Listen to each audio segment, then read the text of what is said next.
Hello and welcome to K.R.C Law Classes. I'm Advocate Kamalika, your mentor for legal studies. Today our journey begins with the most important subjects of law, that is Constitution of India.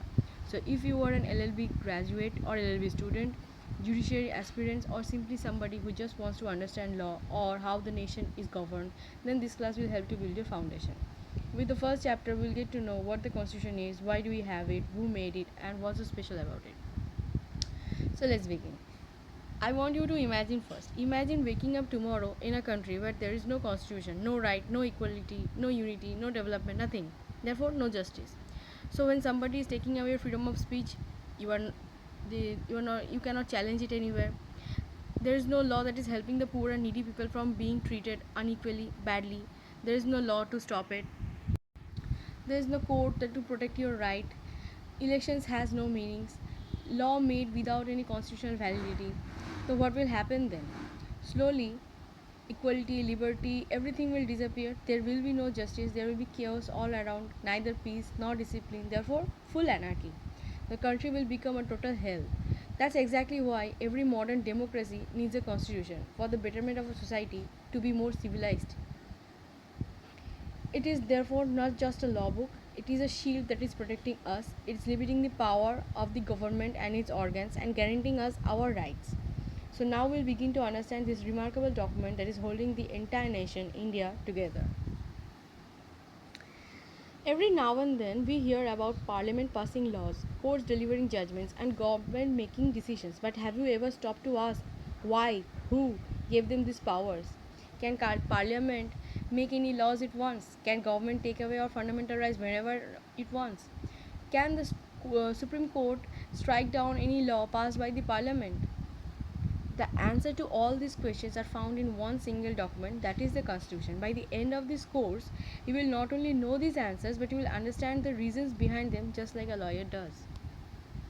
So before we begin studying any other laws like criminal law, contract law, tort, family or any other subjects, first of all we must understand the Constitution because every law in India derives its validity from the Constitution only.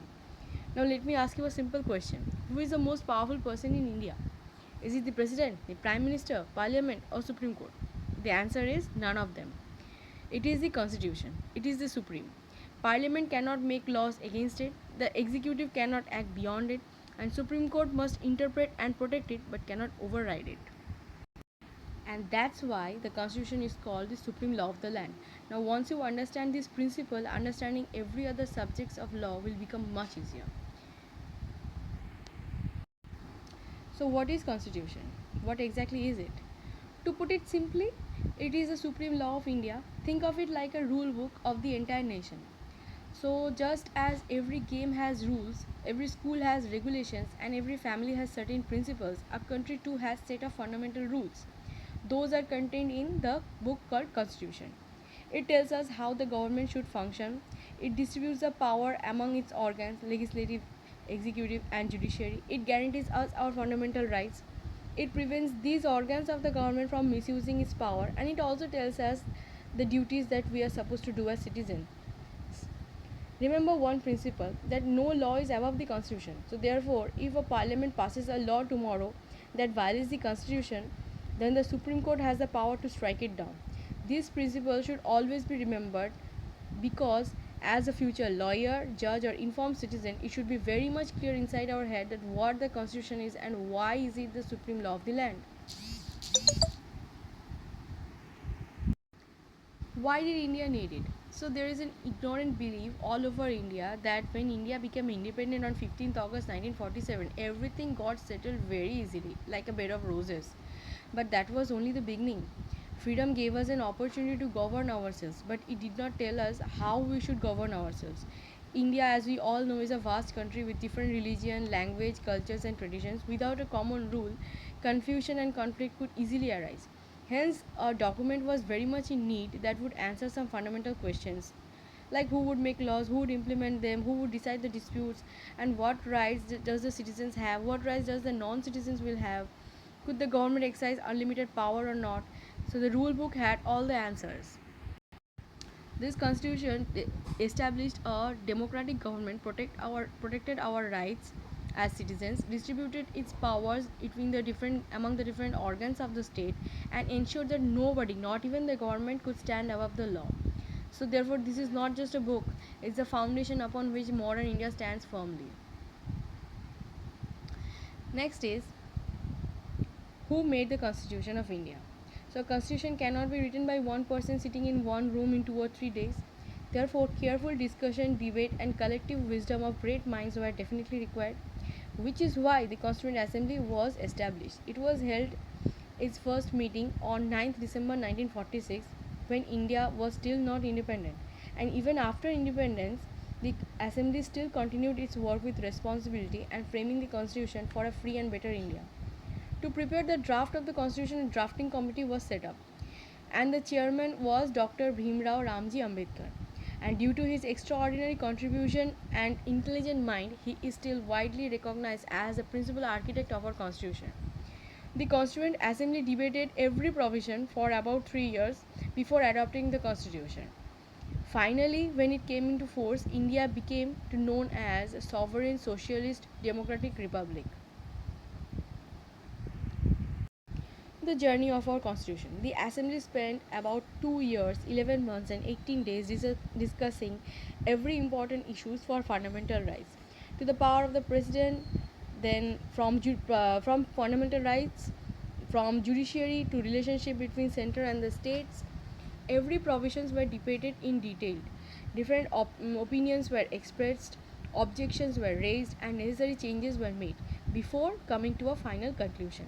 Therefore, thousands of suggestions and amendments were examined, and to ensure that the Constitution reflected the aspiration of the people of India, this has been done.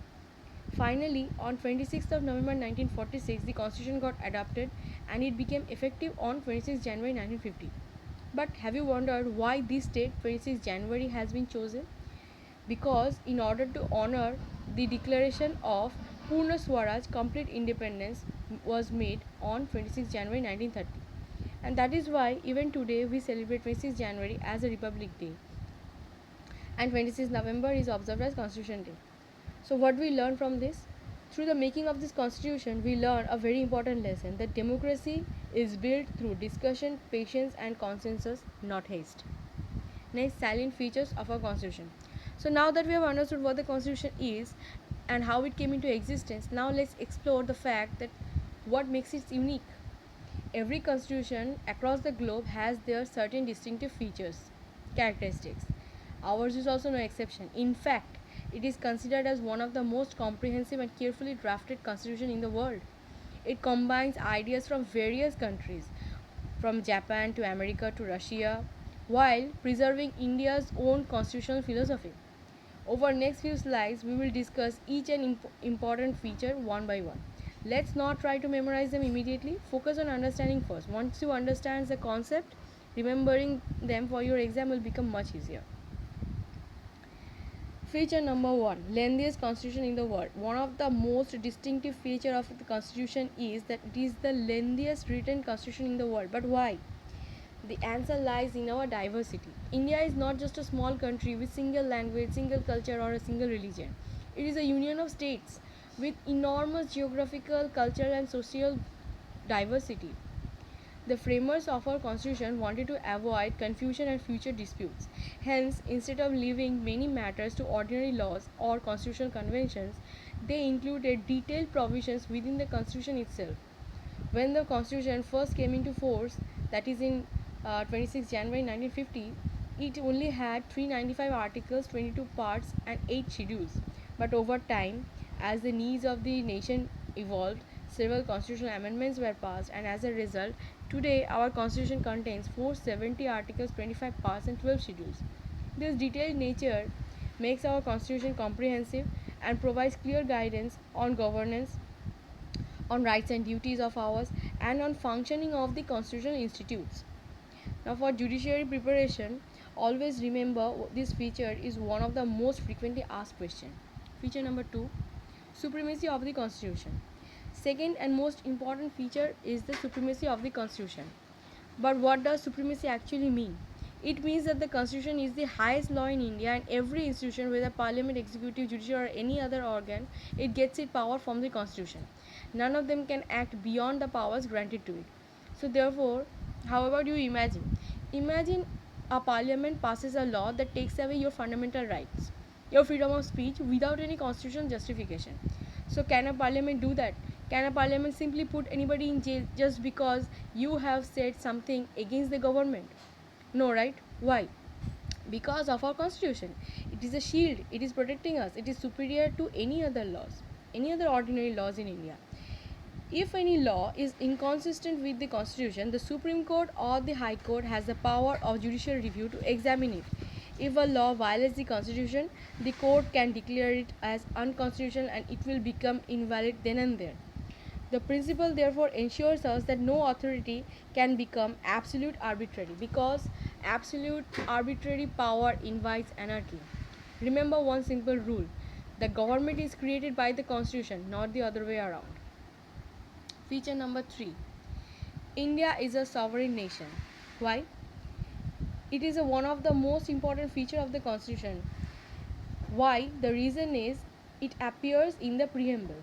If you see the preamble carefully, you will see the word sovereign appears right at the beginning of the preamble. It tells us that India is a completely independent and has highest authority over its own affairs. Now it is of two types. It has two aspects, one internal, the other external. Internal sovereignty means no foreign country can interfere in how India will govern itself. Our parliament will make laws, our courts will administer justice, and our government will run the country as according to the constitution. And external sovereignty means India is free to decide its own foreign policy. It establishes democratic diplomatic relationships, enters into treaties, and participates in international organizations based on its own national interest. For example, if India decides to sign a trade agreement with Russia or any other country, then this decision of India will be totally voluntary. And no other foreign power, suppose China or America, can compel India to do anything otherwise, because sovereignty reflects the complete political independence of one country, both at home and at abroad. And that is why the framers proudly inserted the word sovereignty in the preamble to affirm that India is an independent nation capable of governing itself. Socialist state. India is a socialist state. The word was added to preamble by the 42nd Amendment Act in 1976. As per Indian context, socialism does not eliminate private business or private property. Rather, it means that while people are free to own their property and run business, the government must also work to reduce inequality and ensure that benefit reaches every development of every section of the society or every corner of the society. Now, this idea is known as democratic socialism. Example: government introduces welfare schemes, promotes education, supports employment opportunities, and works for the upliftment of the economically weaker sections of the society. Therefore, the objective of the socialism in India is not to make everybody equally rich, because that is not possible, but to ensure every citizen gets an opportunity to live a life with dignity and nobody is left behind because of extreme social or economic disadvantage. Therefore, Indian socialism is all about justice, equality of opportunity, and social welfare. Next, it is a secular state. It simply means that India has no official religion and it does not favor any other religion over another. Every person in India has freedom to profess, practice, propagate the religion of their choice, subject to public order, morality, and health. Along with that, any person also who does not believe in any god has a freedom or right to not to follow any religion. The government must treat all the religions with equal respect and cannot discriminate against citizens on the basis of the religion. This principle is reflected in Article 25 to 28 of the Constitution, which guarantees the right to freedom of religion. Hence, it is pertinent to say that secularism is one of the pillars of Indian democracy because it protects religious liberty while ensuring equality before law. Democratic Republic. India is a democratic republic country, although these are the two words but are often used as one. but have different meanings. Let's understand democracy first. It means that the ultimate power rests with the people. Citizens choose their representative through free and fair election. These representatives forms the government and remain accountable to the people who voted for them. Like American president once said, Mr. Abraham Lincoln, that democracy is described as a government power of the people, by the people, for the people. Now we come to republic. It means the head of the state is elected by us and does not hold any office since his birth. In many countries, the head of the state are the king or a queen who inherits the position. But in India, we reject this system. Our head of the state is the president of India, who is elected in accordance to the constitution, and therefore India is a democratic republic, because the answer is the government is based on the will of the people and the head of the state is elected, not hereditary monarchs. Remember this distinction very carefully. Next, parliamentary form of government. India has adopted the parliamentary system of government from United Kingdom. In this system, the people do not directly elect the Prime Minister. Instead, they elect the representatives to the Lok Sabha. After the election, the political party that commands the majority in Lok Sabha forms the government. The leader of the majority becomes the Prime Minister. Then the Prime Minister selects other ministers and together they form the Council of Ministers. The Council of Ministers are then collectively responsible to Lok Sabha. That means if ever they loses the confidence of Lok Sabha, they will resign. Another important feature is the distinction between President and the Prime Minister. The President is the collective head of the state and performs function according to the constitution. But whereas the Prime Minister along with the Council of Ministers he has is the real executive and is responsible for his day-to-day administration of the country to us. So in a nutshell, a parliamentary form of government remains accountable to the elected representative of the people, ensuring democratic governance.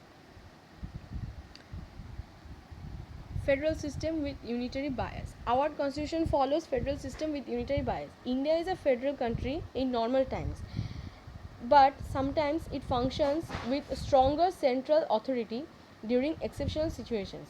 Let's understand this deeply. Well, federal system means the governmental power is divided between two levels, the central and the state.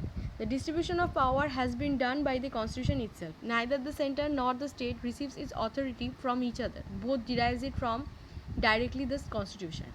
To make this division clear, the seventh schedule contains three lists: the union, the state, and the concurrent list. The union list includes the matters of national importance like defense, foreign affairs, currency, railway. State list matters have matters that are primarily affecting the individuals, subjects like police, public health, and agriculture. And the concurrent list, where both the parliament and the state can make laws. But if there arises any conflict between the two, the parliament generally prevails, subject to constitutional provision. So therefore there is a question that why in unitary bias. So even though our constitution is mostly federal, the constitution gives center the stronger power in extraordinary situations. Example, during national emergency or president's rule, the center gives great exercises greater power. Feature number 9, single citizenship. The concept of single citizenship is one of the remarkable features of our constitution. Although India is a federal system of government, but it doesn't follow federal motto model in toto. Here we possess only one citizenship, that is Indian citizenship. So no matter wherever we are born, in West Bengal, Punjab, Madhya Pradesh, Maharashtra, Assam, UP, UK, whatever, UK means Uttarakhand, you are a Indian citizen. There is no separate citizenship for individual state. This approach strengthens national unity and promotes the feeling that every citizen belongs to one nation. It also ensures that all the citizens enjoy equal rights throughout the country. You may move, reside, study, work, or conduct business in any states or more than one state, but subject to constitutional and legal provisions. Now let's compare this with the other countries like USA, where a person is recognized as both the citizen of USA along with the particular city, say California, where he resides. But Our framers deliberately adopted this single citizenship to foster national integration and avoid regional divisions. So we have federal system, but we follow single citizenship. But which part of the constitution deals with it? It deals in part 2, article 5 to 11 deals with the citizenship. Universal adult franchise. Article 326 of the Constitution provides for election to the House of People and state legislative assemblies on the basis of adult suffrage. This is another greatest strength of our democracy, is the principle of universal adult franchise. That means every citizen who has attained the age of 18 years has his right to vote, provided that they are not otherwise disqualified by law. Otherwise, it doesn't matter if he or she is rich, poor, educated, uneducated, belongs to any religious caste, creed, gender, whatever. Everybody, unless disqualified by law, is eligible to vote. This reflects the constitutional principle of political equality. It is interesting to know that when the constitution originally came into force, the minimum voting age was 21 years. Later, recognizing that importance of youth participation in democracy, the 61st Constitutional Amendment Act 1988 reduced the voting age to 18 years, and the change took place in the year 1989. Universal adult franchisee ensures that the government is truly accountable to us, the people, as it derives its authority from us, the voters. Therefore, whenever you cast your vote, you remember that you are exercising a very important democratic right guaranteed to you by this constitution. Remember, one person, one vote, one value. Next is independent judiciary. When a court performs its function without any interference, pressure, or influence from any organs of the government or any authority, it is being an independent judiciary. It is another greatest strength of our constitution. Like, imagine a situation where the judges are being simply removed or impeached because he gave an judgment against that current government. So if that becomes a situation, then how would the citizen receive fair justice in this kind of condition? Therefore, the constitution ensured that the judges remain free from political pressure and decide their cases according to the constitution, to the law and merit. Therefore, the judiciary performs several important constitutional functions. It protects our fundamental rights, it interprets the constitution, it resolves dispute between the union and the state, but most importantly, it exercises the power of judicial review, which enables the court to declare any unconstitutional law as invalid. It also maintains rule of law. Now, to preserve the independence, judges enjoy constitutional safeguards such as security of tenure, protected salaries, and removal only through the constitutional process of impeachment. Now, due to all these safeguards, the judges perform their duties impartially. They are able to perform their duties impartially, and that is why the Indian judiciary, independent judiciary, is also described as the guardian of the constitution and protector of our fundamental rights. Blend of rigidity and flexibility. This is the final most important feature of the constitution. Our constitution is neither completely rigid nor completely flexible. There are different procedures for amending different provisions depending on their importance. The motto is, a constitution must be stable enough to preserve its ideas, flexible enough to meet the changing needs of the society. Let's discuss the unique amendment procedures of our constitution. So some constitutions around the world are extremely rigid, difficult to amend. Then there are some constitutions in the world which are extremely flexible, like they can be changed at any time, almost like any ordinary laws. But our framers chose the middle path. They knew that with the changes, new challenges will emerge, technological advancements will be there, government policies evolvements will be there, and at the same time the judgmental principle of our constitution should also remain firm and steady at their feet. And therefore they came up with three kinds of amendments. One, simple majority, used for the matters that are not considered as amendments under Article 368. For example, formation of a new state, changes of the state boundaries, changes of the state names, creation or abolition of legislative councils. Then number two, special majority. Most provisions are amended by it under Article 368. For example, fundamental rights, directive principle of state policy, and most constitutional provisions, like the new fundamental right that has arrived, right to walk. How many of you know about it? Let me know in the comment section. Point number 3, special majority and ratification by at least half of the students. Example, election of presidents, distribution of legislative power, representation of state in parliament, and power of Supreme Court and High Court. So that was the end of today's learning about what the Constitution is, where it came from. Now we'll go for quick revision. What is the full form of preamble? Which article of the Constitution gives the right to equality? Who is the head of the union state? Which feature of the Constitution ensures that judiciary works independently? And what are the directive principles of the state policy aim to achieve?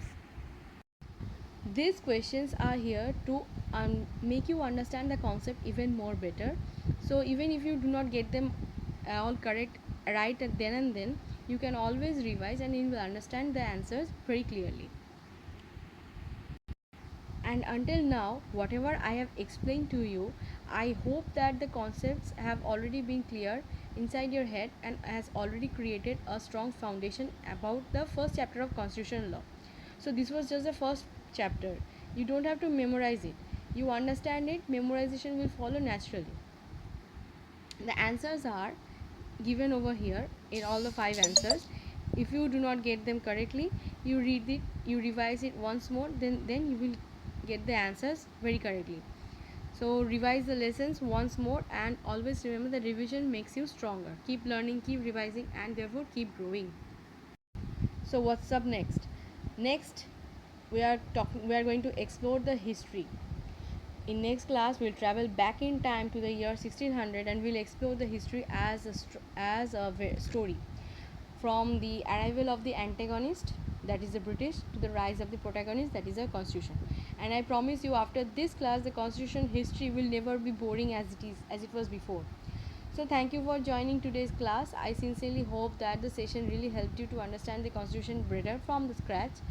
My aim in K.R.C law classes is not just to make you pass in exams, but you will understand the law in the most simplest, logical and practical manner possible. If you have found this class helpful, then do give a thumbs up to this video. Share your thoughts, doubts in the comments. I will hear them, love to hear them and solve the queries. And share it with your friends if it is helpful. Subscribe to K.R.C law classes and join us for more LLB and judiciary classes. Thank you. Till then, keep reading, keep questioning, keep learning, and repeat.